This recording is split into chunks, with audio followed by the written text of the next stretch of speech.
Baik, Assalamualaikum warahmatullahi wabarakatuh. Selamat pagi pada teman-teman. Kita akan mempelajari aplikasi fungsi di dalam bidang ekonomi.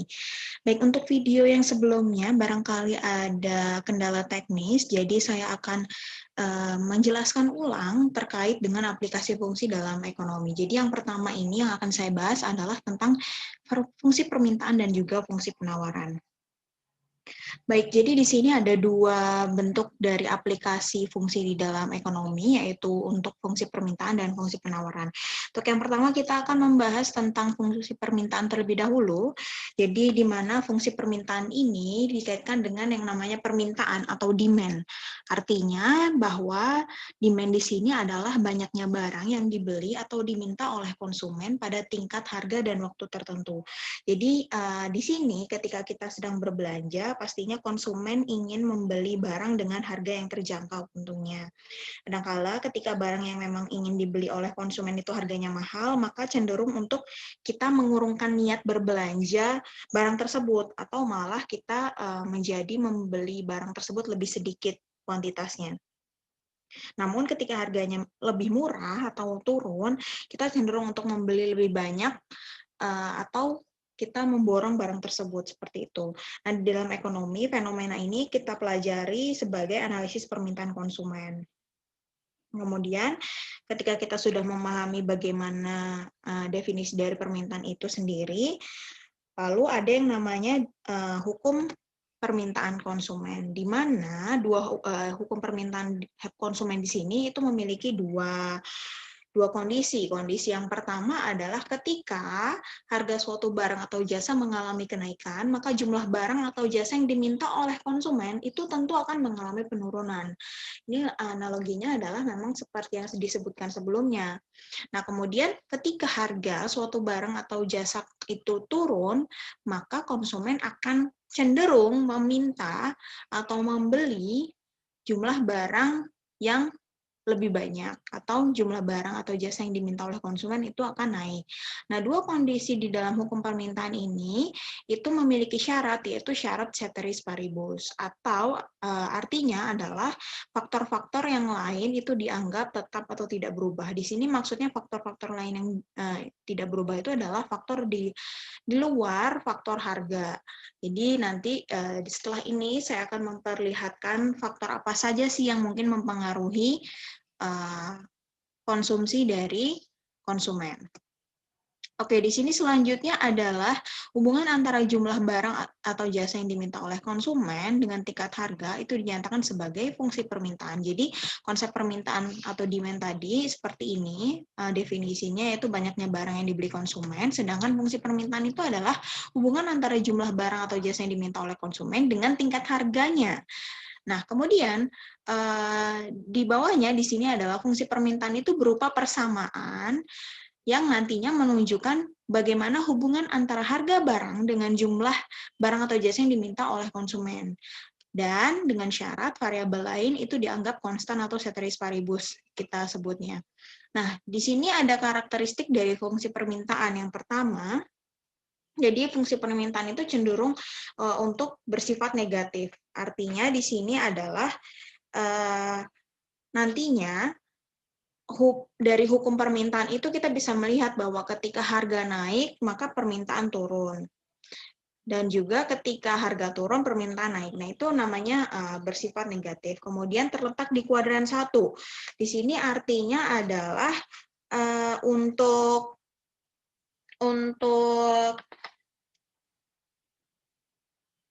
kurva di dalam fungsi permintaan itu selalu terletak di kuadran 1. Kemarin kita sudah membahas di pertemuan-pertemuan sebelumnya bahwa ada 4 kuadran, di sini kuadran 1, 2, 3, 4. Nah, namun untuk fungsi permintaan itu selalu berada di kuadran 1.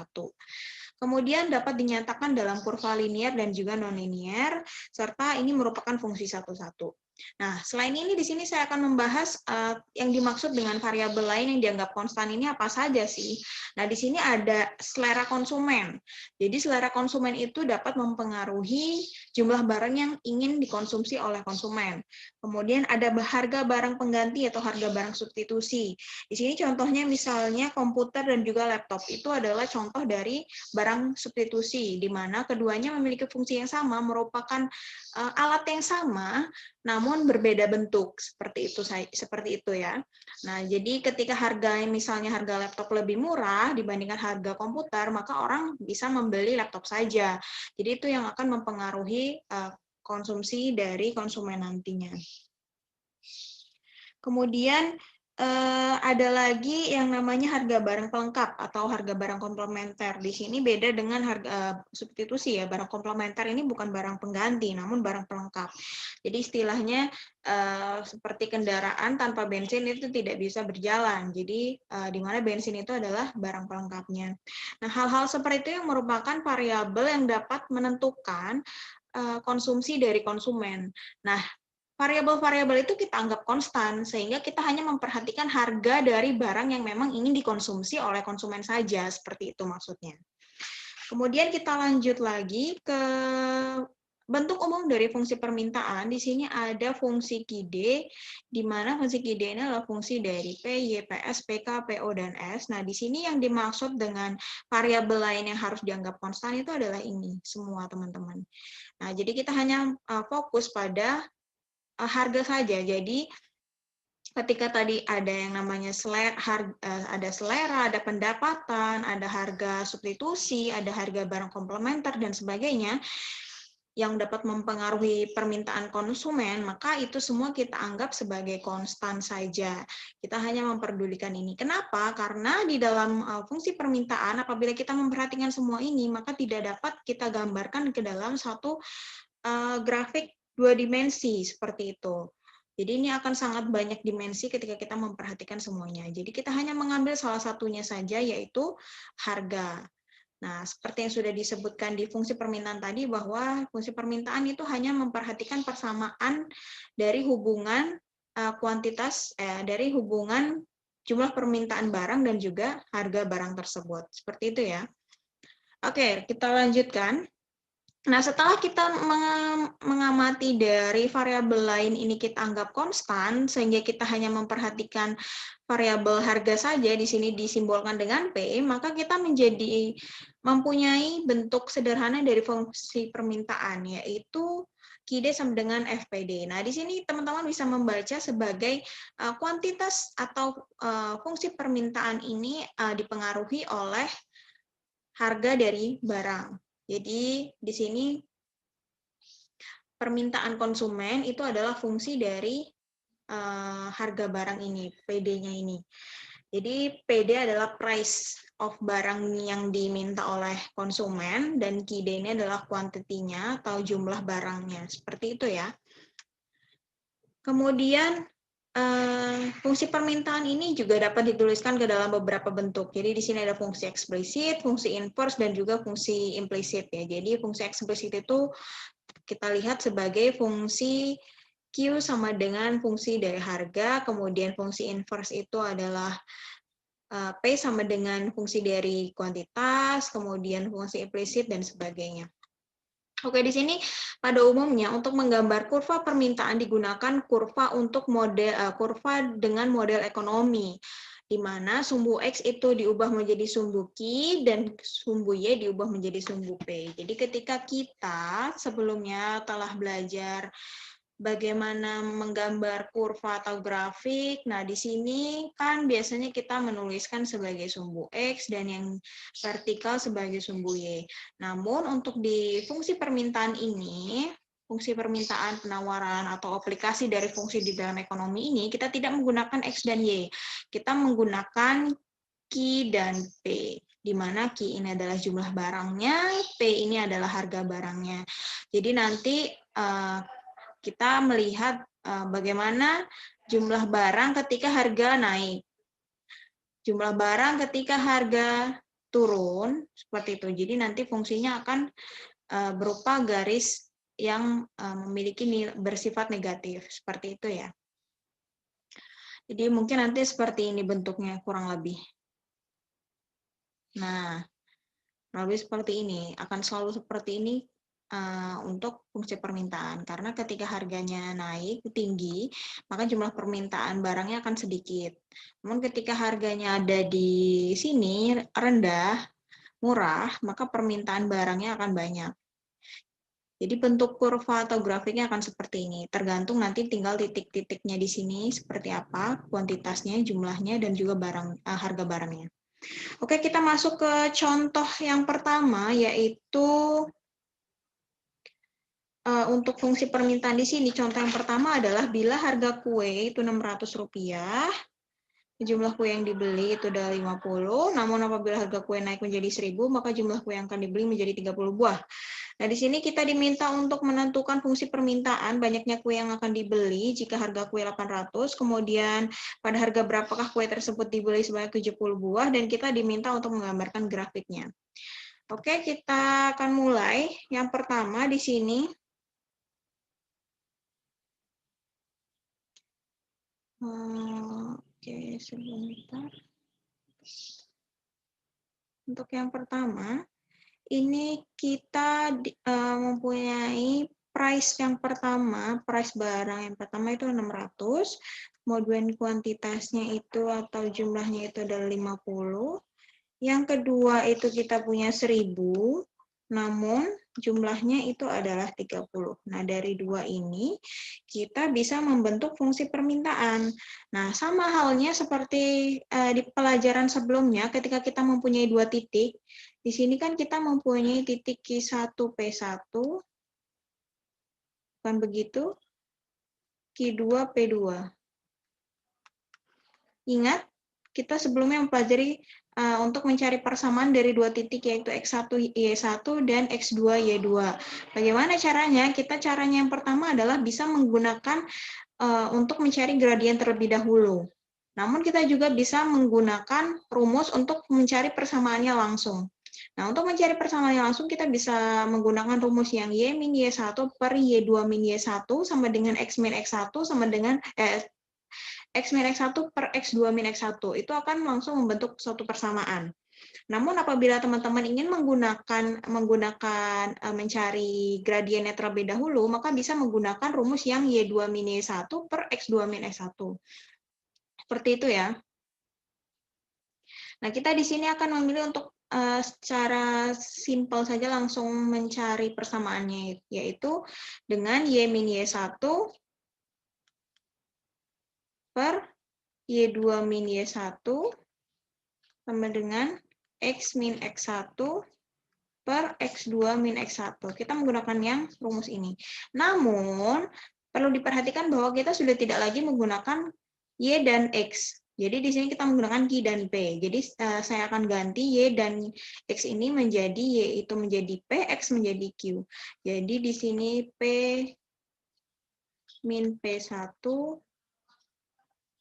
per P2 per P1 sama dengan Q min Q1 per Q2 min Q1. P min P1-nya adalah 600 per P2-nya adalah 1000 min 600 sama dengan Q min Q1-nya adalah 50 per 50, kemudian Q2-nya adalah 30 min 50. Oops, sorry. Nah, kemudian kita lanjutkan di sini. P min 600 per ini 400. Kemudian ini Q min 50. Ini minus 20. Kemudian kita kalikan silang ya, teman-teman. Bisa kan? Biasanya kita kalikan silang. Di sini minus 20. Kita kalikan dengan P minus 600. sama dengan 400 dikalikan dengan Q min 50. Kita lanjut ke sampingnya. Sorry teman-teman, agak sensitif tabletnya. Oke, kita lanjutkan ke sebelah sini ya teman-teman. Jadi kita kalikan minus 20P plus 1200 sama dengan 400 Q.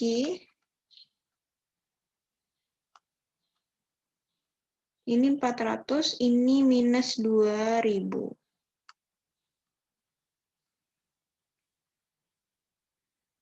Oke, kemudian kita pindah ruas,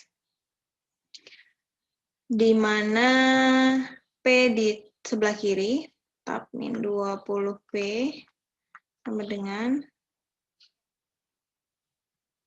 400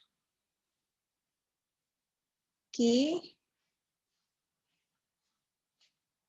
minus 2000 minus 1200 itu minus 3200. Jadi 1200 ini pindah ke ruas kanan menjadi minus ya. Jadi kita totalkan dengan ini, hasilnya minus 3200. Oke, semuanya kita bagi dengan minus 20, sehingga ini sama dengan P, kemudian ini menjadi minus 20 Q, kemudian ini menjadi plus 1600. Sorry.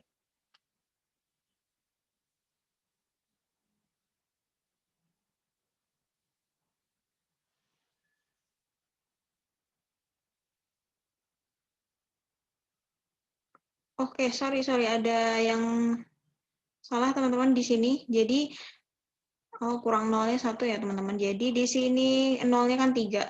Sorry ya. Nah, di sini juga 400 dikali 50 itu bukan 2000 ya, tapi 20.000. Nah, jadi di sini 32.000. Nah, di sini 1.600. Oke. Sudah cukup jelas ya hasilnya. Jadi saya ulang dari sini. Jadi ketika di sini teman-teman sudah menemukan sampai hasil di sini, teman-teman bisa kalikan silang. Minus 20 dikalikan dengan P minus 600, kemudian 400 dikalikan dengan Q minus 50. Nah, minus 20 dikali P minus 20P minus 20 dikali minus 600 itu plus 12.000. Kemudian 400 dikali Q 400 Q, 400 dikali minus 50 itu minus 20.000. Nah, kemudian di sini pindah ruas selain yang P, P-nya tetap di sebelah kiri. Hasilnya seperti ini, 400 Q 32.000. Kemudian kita sederhanakan di mana agar menjadi P saja, semuanya dibagi dengan 20. Nah, di sini 400 dibagi dengan 20 itu adalah 20. Kenapa di sini minus? Karena dibaginya dengan minus 20. Kemudian di sini 32.000 kita bagi dengan 20. Kenapa hasilnya plus? Karena kan minus dibagi dengan minus itu hasilnya plus ya, 1.600. Oke, saya kira sudah di sini selesai. Kemudian kita mempunyai dua pilihan. Kita bisa mempunyai fungsi seperti ini, P sama dengan, atau kita ubah ke Q sama dengan. Q sama dengan titik-titik. Gitu kan? Jadi kalau misalnya kita mau ngerubah ke Q sama dengan, artinya dari fungsi yang ini, dari persamaan yang ini, kita pindah ruaskan lagi. Jadi kita tukar Q dengan P, jadi 20 Q, kita pindahkan ke kiri, P kita pindahkan ke kanan. Minus P ditambah 1.600.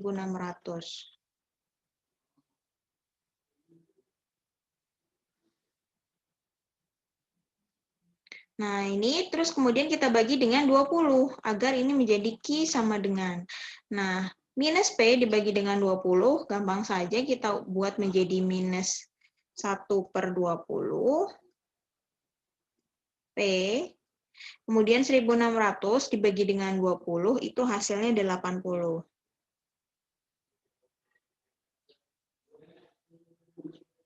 Nah, oke, kita sudah mempunyai dua fungsi persamaan ini ya.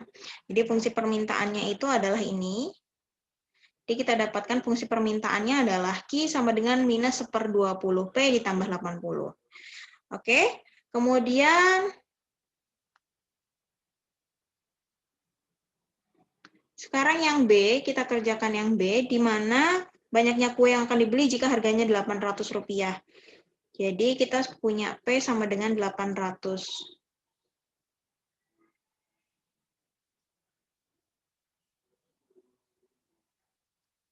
Maka Q sama dengan gitu kan. Nah, kita masukkan saja ke rumus yang ini, ke persamaan yang ini. Q sama dengan minus 1/20 dikalikan P-nya 800, kita masukkan di sini 800 ditambah dengan 80.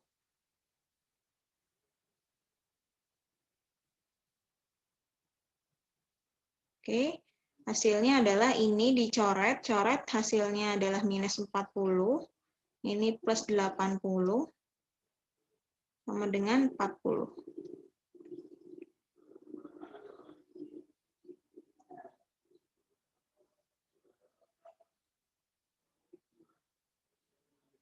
Jadi ini ya kita dapatkan apabila harga kuenya 800, maka kuantitas yang diminta oleh konsumen adalah 40 kue. Kita lanjut ke yang C.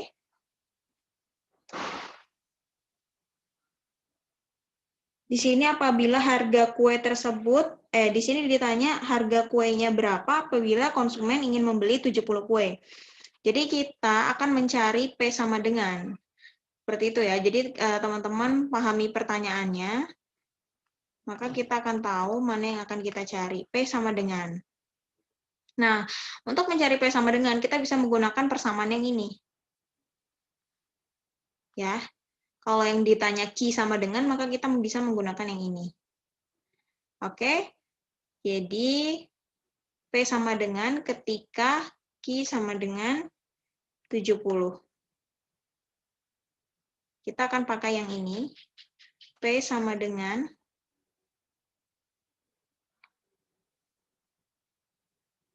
minus 20 Q ditambah 1.600. Nah, kita masukkan Q-nya 70, kita ubah di sini. Minus 20 dikalikan dengan 70 ditambah dengan 1.600. Hasilnya berapa? Hasilnya adalah 200.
Oke, ini hasilnya ya untuk yang C. Kemudian yang D diminta untuk kita gambarkan grafiknya.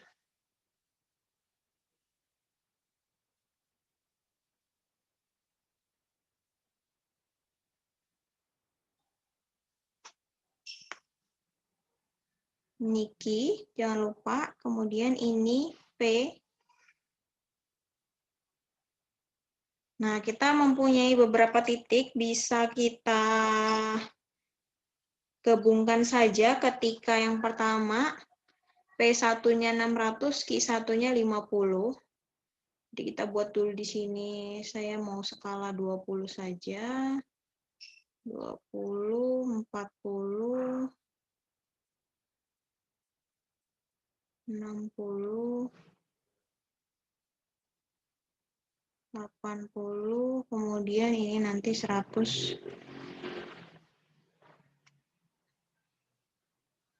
Kemudian ini skala harganya saya buat menjadi 5, juga 200, 400, 600,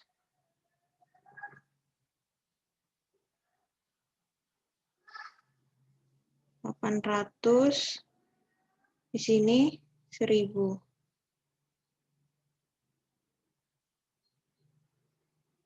Oke, jadi di sini P1-nya 600, Q1-nya 50. Artinya di sini. Kita cari titiknya dulu. Ini harusnya titik-titik ya, teman-teman.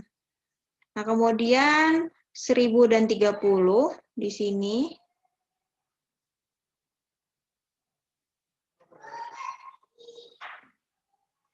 Kemudian ada juga di sini 800 dan juga 40.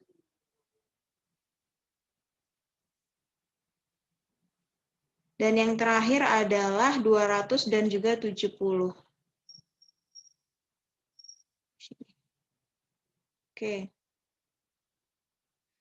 Nah, dari titik sini kita juga bisa membuat bahwa ketika price-nya 0, maka harganya 80. Berarti di sini. Dan di sini ketika kita ubah, ketika Q-nya 0, maka P-nya adalah 1600. 1600 misalnya saja jauh di titik sini ya teman-teman, saya tidak cukup menggambarkannya. Jadi teman-teman nanti gambarkan dengan rapi. Seperti ini ya kurang lebih. Atau saya gambarkan ulang di sebelah sini saja.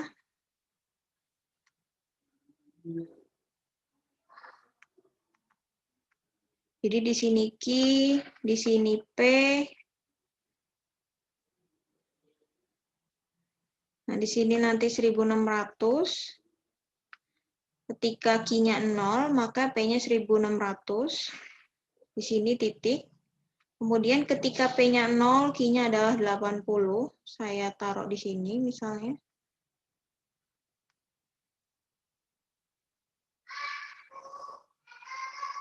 Nah, nanti kurang lebih kita tarik garisnya.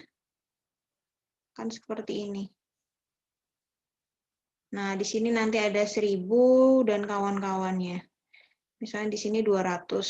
Saya buat. Kemudian di sini 70. Sini 60.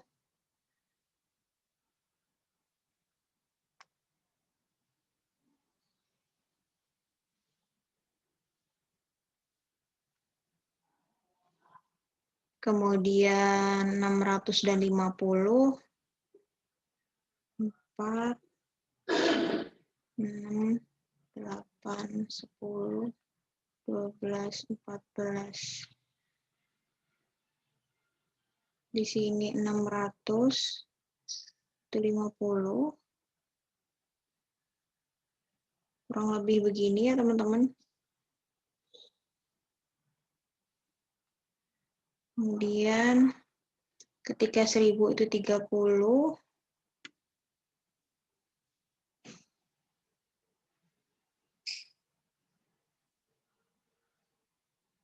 Nah, ini nanti 30.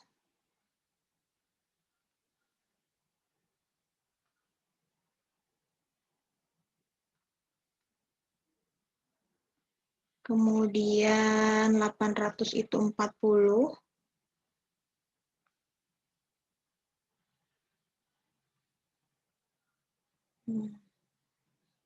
Di sini 800 itu 40.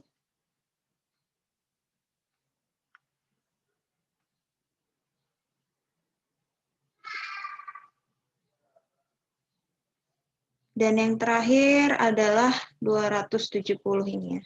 Jadi kita punya 5 titik ya. 1, 2, 3, 4, 6. 5 ketika ini 0, 6 ketika ini 0. 1, 2, 3, 4, 5, 6. Oke ya teman-teman. Sudah cukup paham ya sampai di sini? Jadi gambar yang ini kurang jelas, jadi pakai yang ini aja.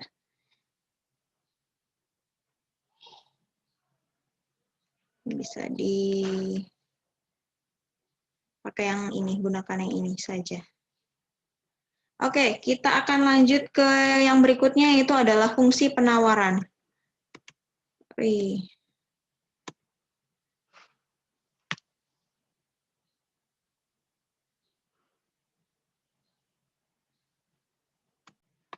Jadi setelah kita membahas sebelumnya tentang fungsi permintaan, yaitu artinya dari sisi konsumen, nah di sini kita akan membahas tentang fungsi penawaran yang dilihat dari sisi produsen. Nah, kalau misalnya di fungsi permintaan itu kita digunakan untuk menyatakan hubungan antara banyaknya barang yang diminta oleh konsumen dengan tingkat harganya, lalu bagaimana dengan hubungan tersebut yang kita lihat dari sisi produsen. Nah, jadi ketika awalnya produsen itu memproduksi suatu barang atau jasa, nah barang atau jasa tersebut tentunya akan ditawarkan kepada konsumen dengan tingkat harga tertentu. Nah, dari sisi produsen, inilah yang dikenal dengan yang namanya penawaran atau supply, yaitu banyaknya barang yang ditawarkan oleh produsen kepada konsumen. Nah, di sini penawaran itu memiliki hukum juga sama seperti di permintaan, di mana dua kondisi dari hukum penawaran adalah berbanding terbalik dengan hukum permintaan, di mana ketika hukum permintaan menyatakan bahwa apabila harga barang jasa mengalami kenaikan, maka permintaan konsumen turun. Nah, di sini dari sisi produsen justru kebalikannya. Apabila harga barang atau jasa mengalami kenaikan, maka jumlah barang atau jasa yang ditawarkan oleh produsen itu juga akan mengalami kenaikan. Nah, kemudian di kondisi kedua dari hukum penawaran itu adalah jika harga barang atau jasa turun, maka jumlah barang atau jasa yang ditawarkan oleh produsen itu juga ikut turun. Nah, sama dengan sebelumnya, yaitu kita harus melihat syarat ceteris paribus atau faktor-faktor lain yang kita anggap tetap atau tidak berubah. Nah, artinya di sini ketika kita sudah melihat hukum penawaran ini artinya adalah harga berbanding lurus dengan jumlah barang atau jasa yang ditawarkan oleh produsen. Berbeda dengan di hukum permintaan, di mana harga dan permintaan itu justru bernilai negatif atau berbanding terbalik. Ketika harga naik, permintaan turun. Nah, kalau di sini ketika harga naik, maka yang ditawarkan oleh produsen juga ikut naik. Baik, kemudian kita lihat bahwa yang dinamakan dengan hukum penawaran itu seperti apa.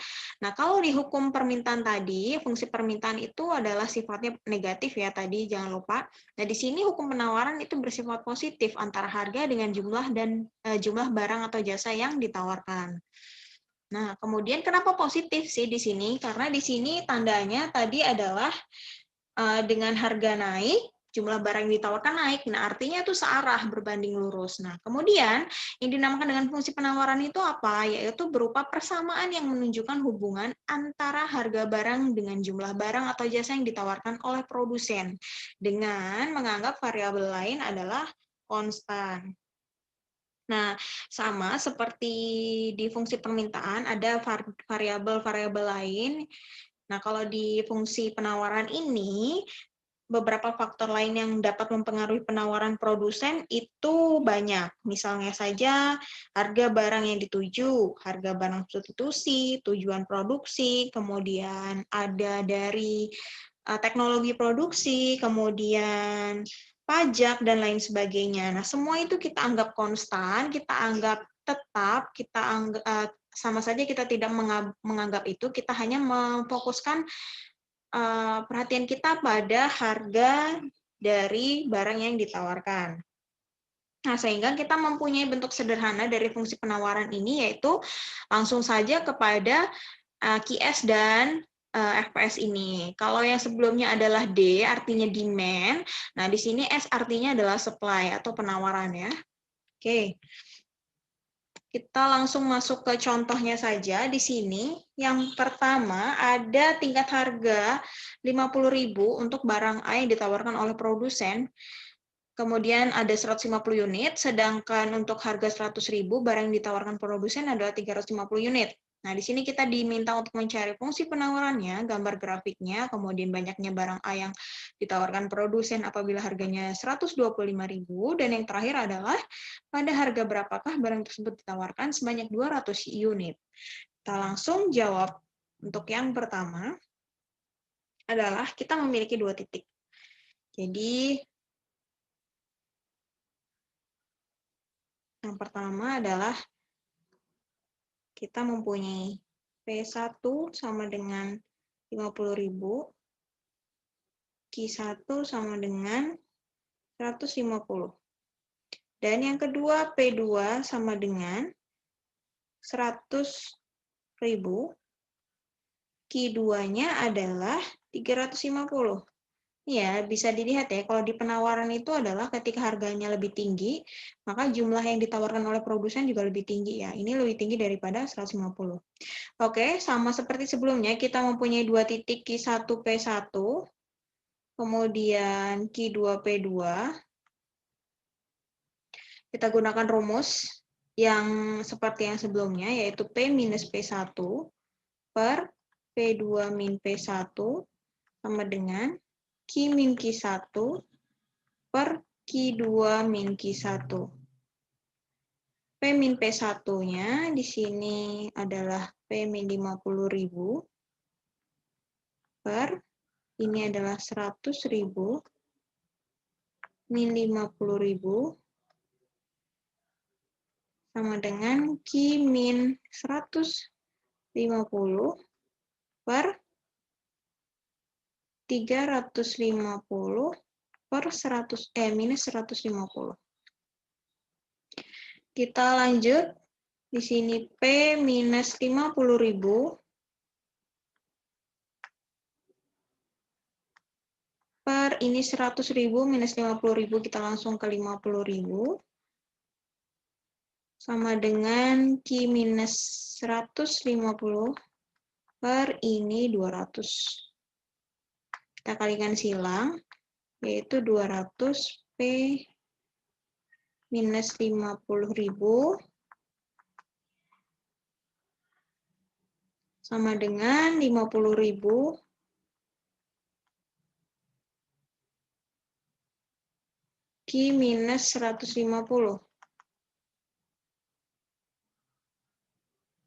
Kita kalikan 200P minus ini 200 dikalikan dengan 50.000.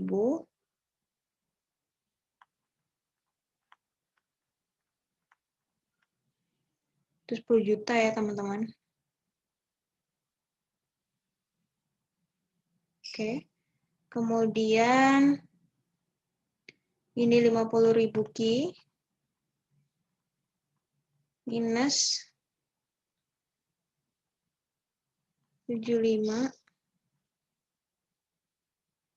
7.500.000.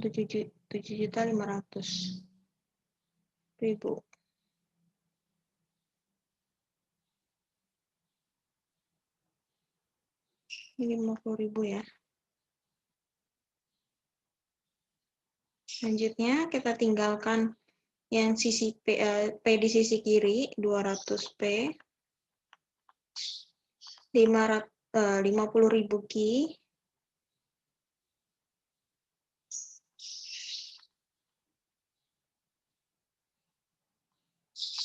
ini pindah ke kanan jadi plus 10 juta dikurang 7.500.000 rupiah.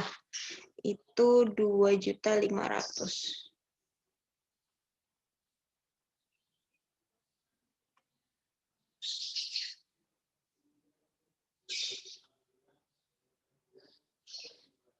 Kemudian kita bagi semua dengan 200, maka ini hasilnya P sama dengan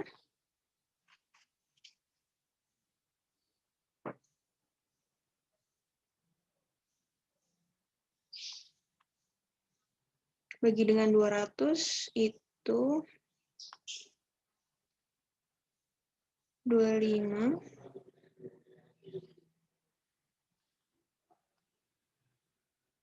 ditambah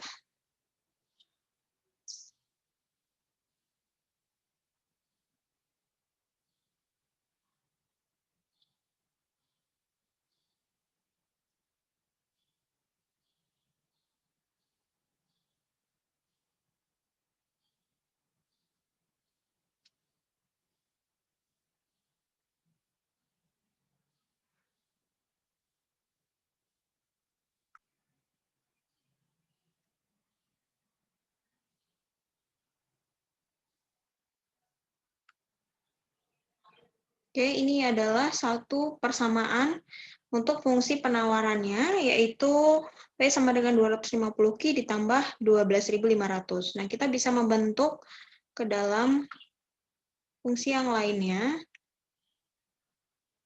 yaitu Q kita pindahkan ke ruas kiri untuk mendapatkan Q sama dengan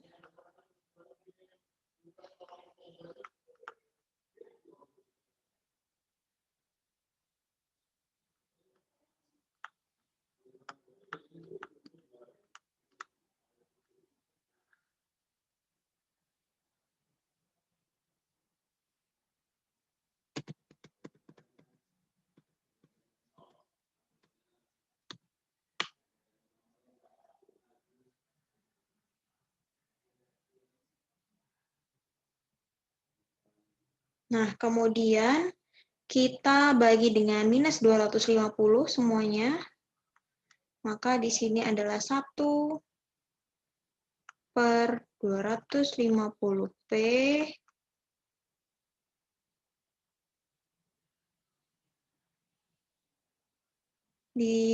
dikurang, ini kan plus dibagi dengan minus, hasilnya minus 50. Nah, ini adalah dua fungsi yang bisa kita gunakan nantinya.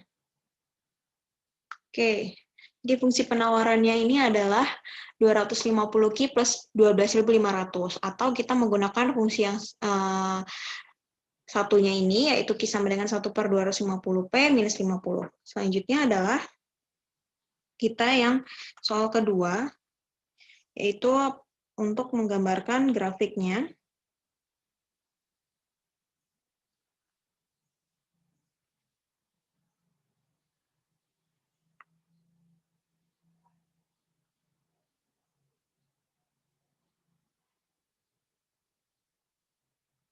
Oke. Di sini Q, ini P. Untuk P-nya 50.000,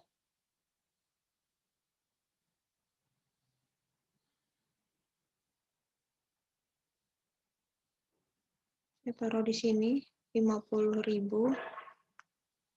Itu Q-nya 150.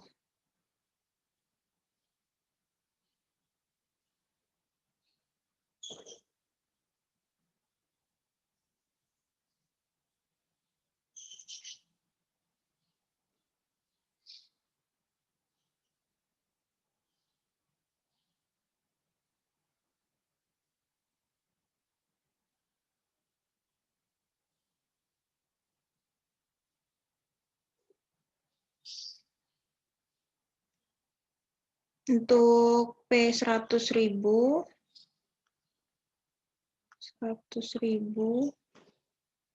Q-nya 350.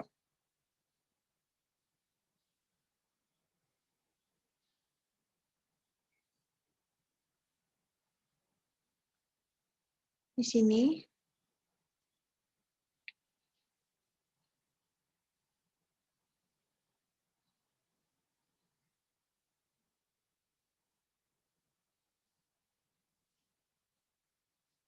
Jadi kita bisa langsung tarik, fungsinya adalah seperti ini ya. Positif ya. Oke, kemudian kita lanjut ke yang C.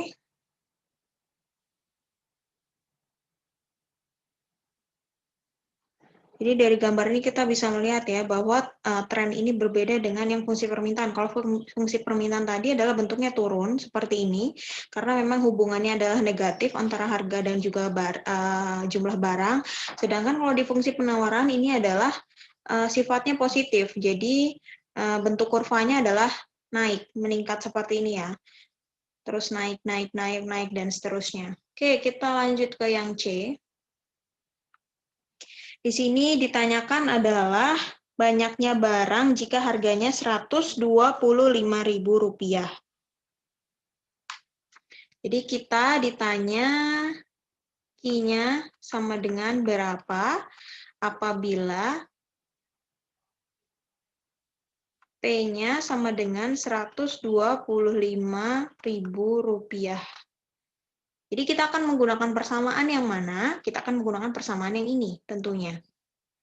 Jadi kita tinggal mengganti P ini dengan 125.000 saja. Jadi Q sama dengan 1/250, kita kalikan dengan P, kemudian kita kurangi dengan 50.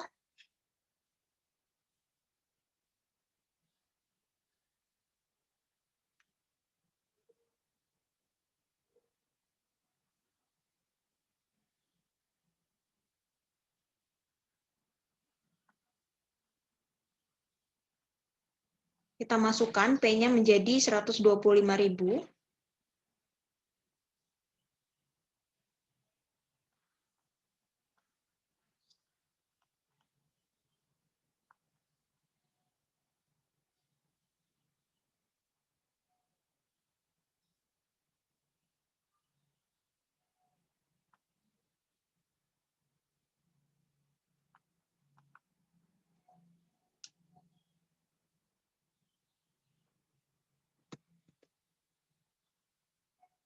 Oke. Kemudian 125.000 ini kita ganti. Ya, kita coret dengan ini. Hasilnya adalah 500 dikurang dengan 50.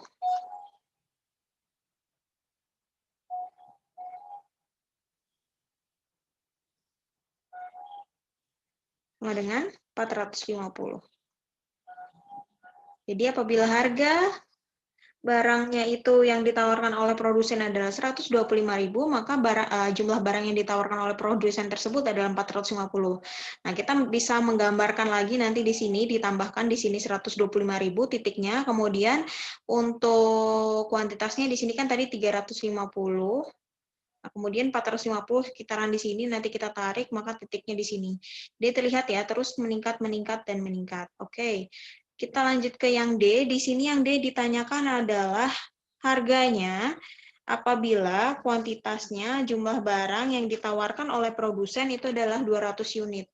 Jadi P-nya berapa sih kalau Q-nya sama dengan 200 unit? Nah, maka kita akan menggunakan rumus yang mana nih? Kita akan menggunakan fungsi atau persamaan yang mana? Tentu saja kita akan menggunakan persamaan yang P sama dengan ini. Oke, P sama dengan 250 Q ditambah 12.500.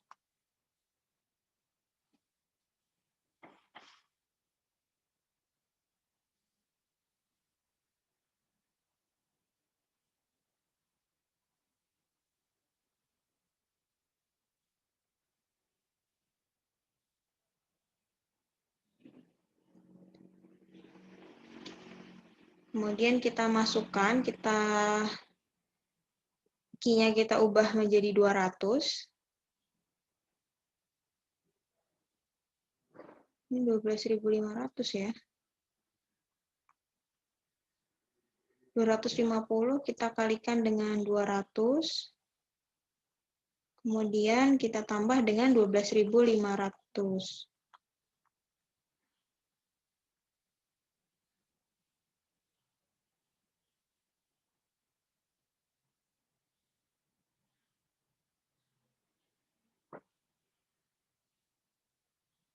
Ini adalah 50.000. Ini adalah ditambah 12.500. Maka hasilnya adalah 62.500.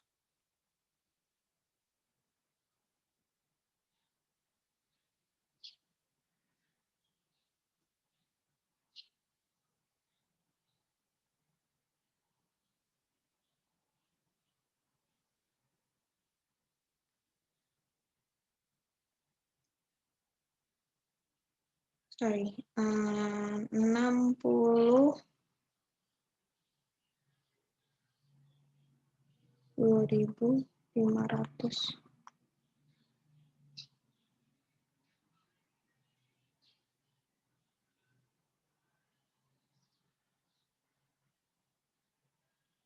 Oke, jadi ini untuk harga yang ditawarkan oleh produsen apabila jumlah barang yang ingin diproduksi yang ditawarkan itu adalah 200 unit ya.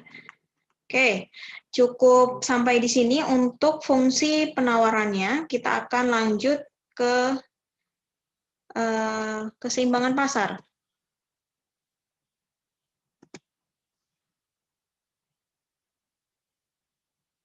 Baik, kita lanjutkan untuk keseimbangan pasar atau market equilibrium.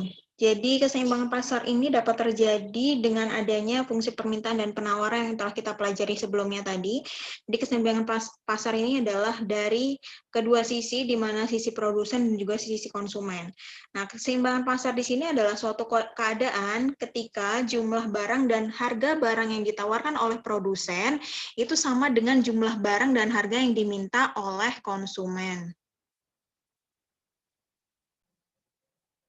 Oke, jadi setelah kita mengetahui bagaimana definisi dari keseimbangan pasar itu, kemudian kita di sini ditunjukkan melalui kita di sini melihat bahwa keseimbangan pasar yang dimaksudkan di sini itu dapat ditunjukkan melalui perpotongan kurva dari fungsi permintaan dan juga fungsi penawaran yang kemudian titik potong itu disebut dengan titik keseimbangan pasar atau titik equilibrium dan disimbolkan dengan QEPE. Jadi kalau di permintaan simbolnya adalah QDPD, kemudian di penawaran adalah QSPS. Nah, di sini adalah QEPE yaitu equilibrium untuk yang simbol E-nya itu artinya. Nah, di sini kita mempunyai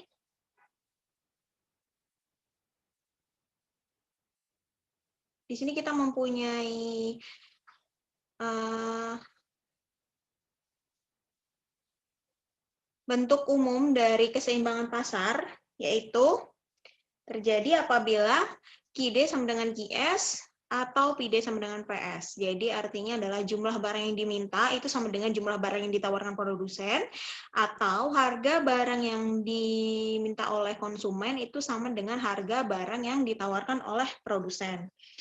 Nah, kemudian di sini kita langsung masuk ke contoh. Yang pertama itu diketahui bahwa ada fungsi permintaan, yaitu fungsi permintaan ini adalah minus setengah QD ditambah dengan 800, dan juga fungsi penawaran yaitu 1/4 QS ditambah dengan 200. Di sini kita diminta untuk menentukan titik keseimbangan pasar dari kedua fungsi tersebut dan juga kita menggambarkan kurvanya. Nah, kita mulai di sini. Yang pertama adalah kita mempunyai PD minus setengah QD plus dengan 800, kemudian PS sama dengan 1/4 QS ditambah 200. Ingat bahwa bentuk umum dari keseimbangan pasar tadi adalah QS sama dengan, QD sama dengan QS, PD sama dengan PS.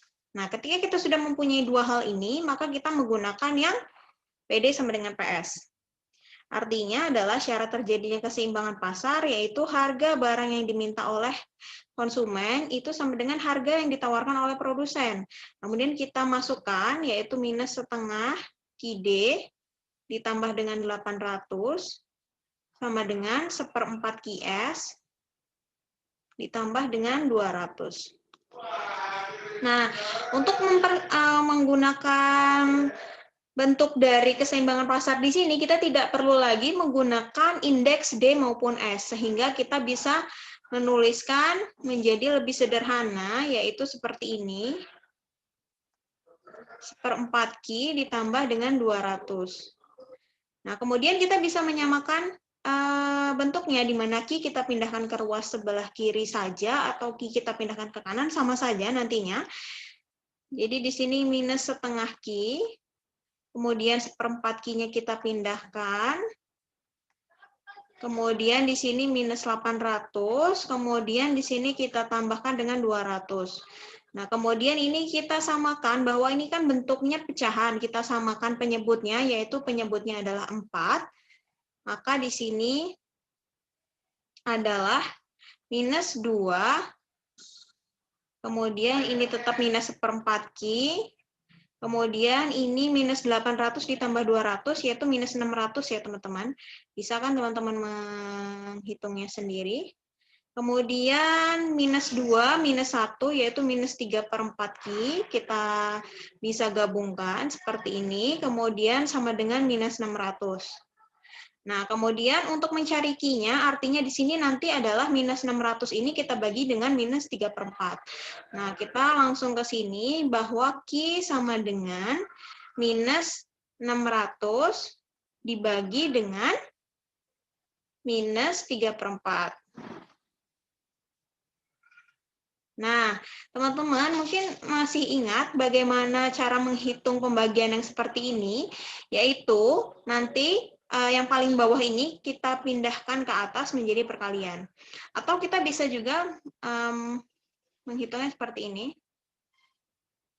Kita ubah menjadi perkalian, yang bawahnya yang tadinya penyebut kita jadikan menjadi pembilang. Seperti ini ya teman-teman. Teman-teman masih ingat kan ya? Nah, kemudian di sini bisa kita hitung, kita sederhanakan di sini. Minus dikali minus, jangan lupa itu hasilnya plus.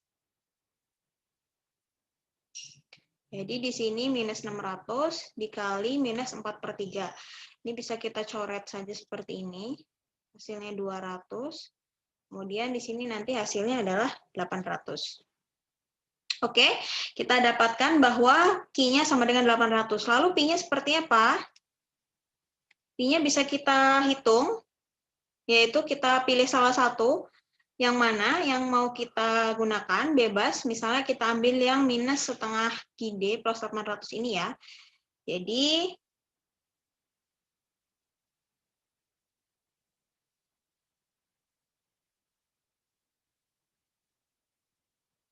nah kemudian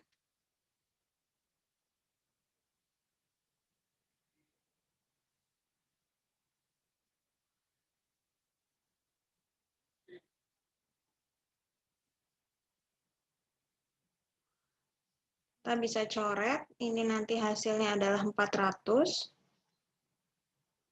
Kemudian minus 400 plus 800.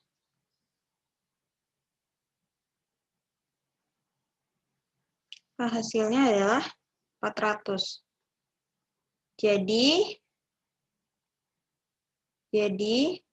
titik keseimbangan pasarnya atau QE, PE itu sama dengan Q-nya adalah 800, PE-nya adalah 400. Seperti itu ya teman-teman. Jadi titik keseimbangan pasarnya adalah sorry.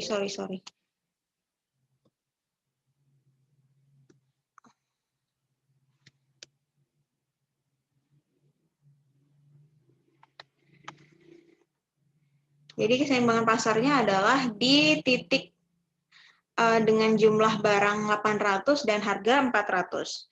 Oke, selanjutnya kita diminta untuk menggambarkan kurvanya.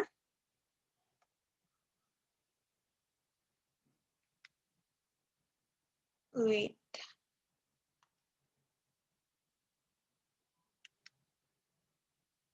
Sebelumnya saya minta maaf karena ini tablet saya terlalu sensitif, jadi sangat mudah untuk berubah ke arah yang tidak bisa saya kendalikan. Oke, jadi kita diminta untuk menggambarkan kurvanya ya, teman-teman. Kita masuk ke sini Q, kemudian di sini P.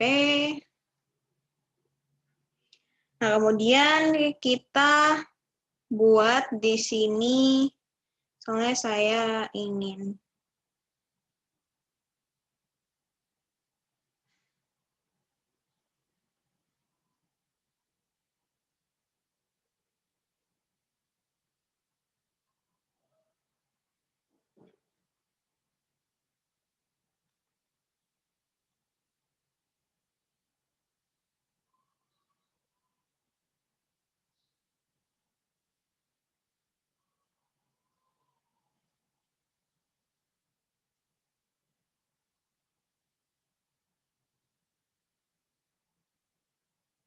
Oke, jadi di titik 800 dan 400.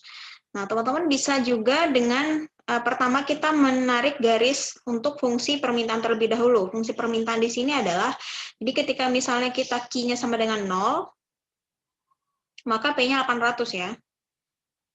Ini. Nah, kemudian apabila P-nya 0, kita ubah di sini P-nya 0, maka di sini Q-nya adalah 800, 1600. Kurang lebih di sini ya teman-teman, jauh di sini, jadi kita bisa tarik saja seperti ini. Nah, kurang lebih nanti seperti itu. Kemudian untuk yang fungsi penawarannya, ketika Q-nya 0, maka P-nya 200 di sini. Atau ketika P-nya 0, maka Q-nya adalah nanti naik ke sini fungsinya ya.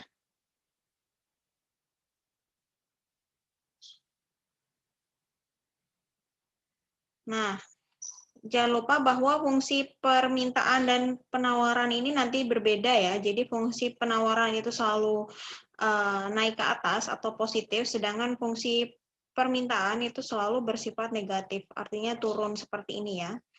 Nah, kemudian titik keseimbangan pasarnya kita bertemu di 400 dan juga 800. Kurang lebih nanti seperti ini ya. Mungkin titiknya saya kurang simetris, nanti teman-teman bisa menggambar lebih baik lagi.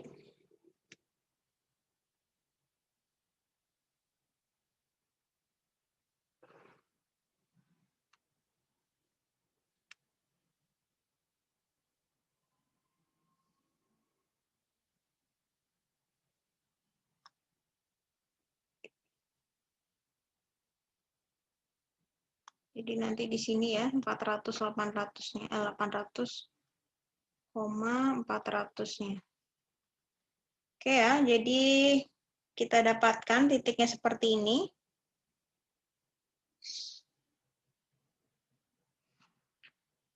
Untuk keseimbangan pasarnya. Baik, mungkin ini saja yang bisa saya sampaikan untuk aplikasi fungsi di dalam ekonomi untuk fungsi permintaan dan juga penawaran.